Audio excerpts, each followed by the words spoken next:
Et vient de nous rejoindre Maxime Repère, professeur d'histoire, vice-président du SNALC. Soyez le bienvenu. Merci. Ça tombe bien parce que juste avant votre arrivée, juste avant la pause publicitaire, nous parlions de votre ministre.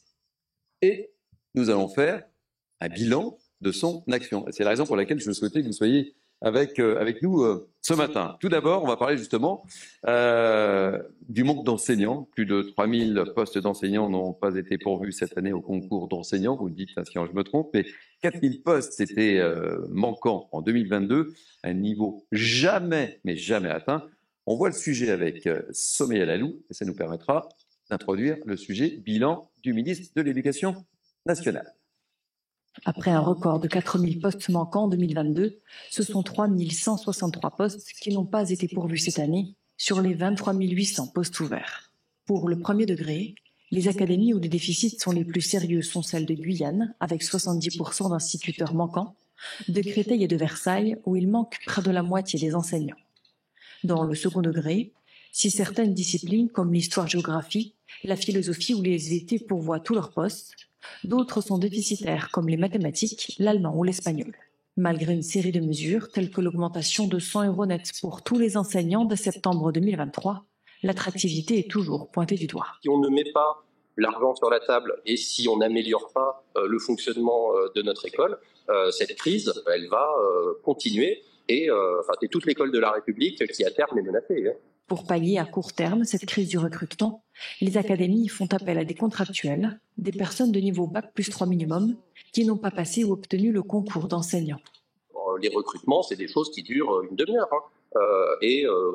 On met devant les élèves des personnes dont on n'a aucune garantie qu'ils ont les compétences pédagogiques et les savoirs disciplinaires qui correspondent à ce qu'ils doivent enseigner. Le ministère de l'Éducation nationale propose dès cette année un accompagnement et une formation renforcée de ces contractuels. Maxime Repère, donc professeur d'histoire, vice-président du SNALC, est avec nous. On peut craindre pour la rentrée ? Écoutez, oui, on peut craindre, parce qu'effectivement, on n'est plus sur 4000 postes non pourvus, mais un petit peu plus de 3000. Mais la situation reste, j'ai envie de vous dire, extrêmement critique. Je pense qu'actuellement, l'éducation nationale vit sa plus grande crise, avec effectivement une pénurie d'enseignants de plus en plus visible et insupportable. Alors, puisque Pape Ndiaye se permet de faire une critique de notre groupe, de notre chaîne, nous, on va faire notre travail de journaliste et vous poser la question toute bête, toute simple. Quel bilan vous tirez-vous de l'action de votre ministre, avec la liberté de ton qui est la vôtre? Oui, bien écoutez, c'est pas tellement le bilan du ministre que j'aimerais vous faire, mais plutôt celui de la politique éducative qui est menée depuis 2017, tout simplement, puisque nous avons eu Jean-Michel Blanquer, nous avons un Pape Ndiaye actuellement, mais quand on regarde bien au final, la politique est toujours quelque part la même. C'est-à-dire que depuis 2017, on a 8000 postes qui sont supprimés, parce que aujourd'hui, actuellement, nous avons un métier qui est de moins en moins attractif. Nous avons coup de com' sur coup de com', que ce soit de la part du ministre ou du président sur l'école. Donc effectivement, le bilan, il n'est pas bon. Il n'est pas bon au niveau du niveau des élèves, au niveau des conditions de travail pour les personnels de l'éducation nationale. Il n'est pas bon également pour ce qui est de la laïcité. Et on pourrait faire une liste à la Prévert de tous les sujets où effectivement on peut se rendre compte que la situation est tout sauf bonne. Est-ce que vous avez le sentiment que Pape Ndiaye est un ministre qui a imprimé?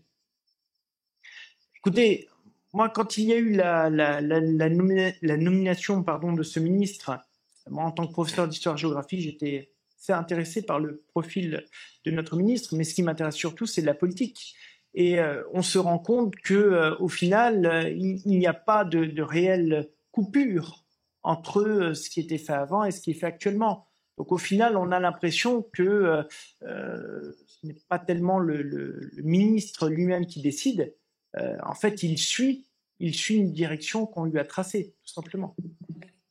Dernier mot sur le sujet, sur le bilan avec vous, Maxime Repère. Que retenez-vous de tout ça? Écoutez, que la situation est très grave. On parlait justement du métier d'enseignant. Je vais quand même donner quelques chiffres pour alimenter un petit peu ce bilan. Dans les années 80, un prof qui débutait en collège, c'était 2,3 fois le SMIC. En 2022, c'est 1,2 fois le SMIC. Première chose. L'an dernier, on a recruté près de 3000 contractuels. Alors, je n'ai rien contre les contractuels, à partir du moment où ils sont bien accompagnés et bien formés.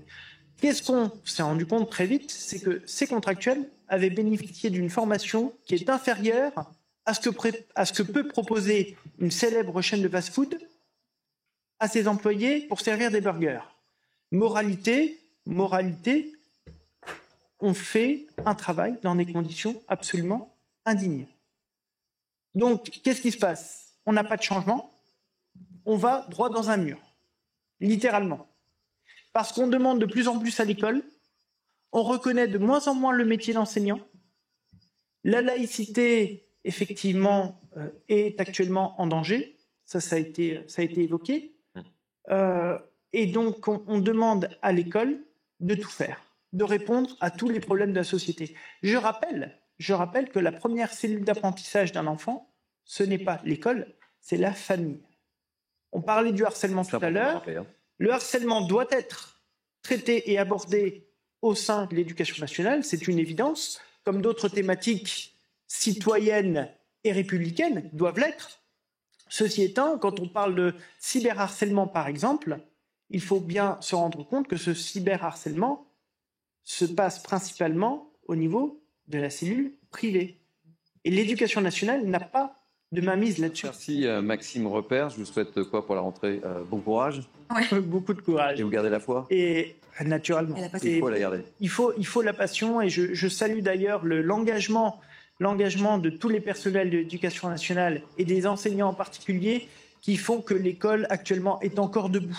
On l'a vu avec notamment la pandémie. On le voit encore aujourd'hui, donc bravo aux collègues qui se lèvent tous les matins pour faire leur métier.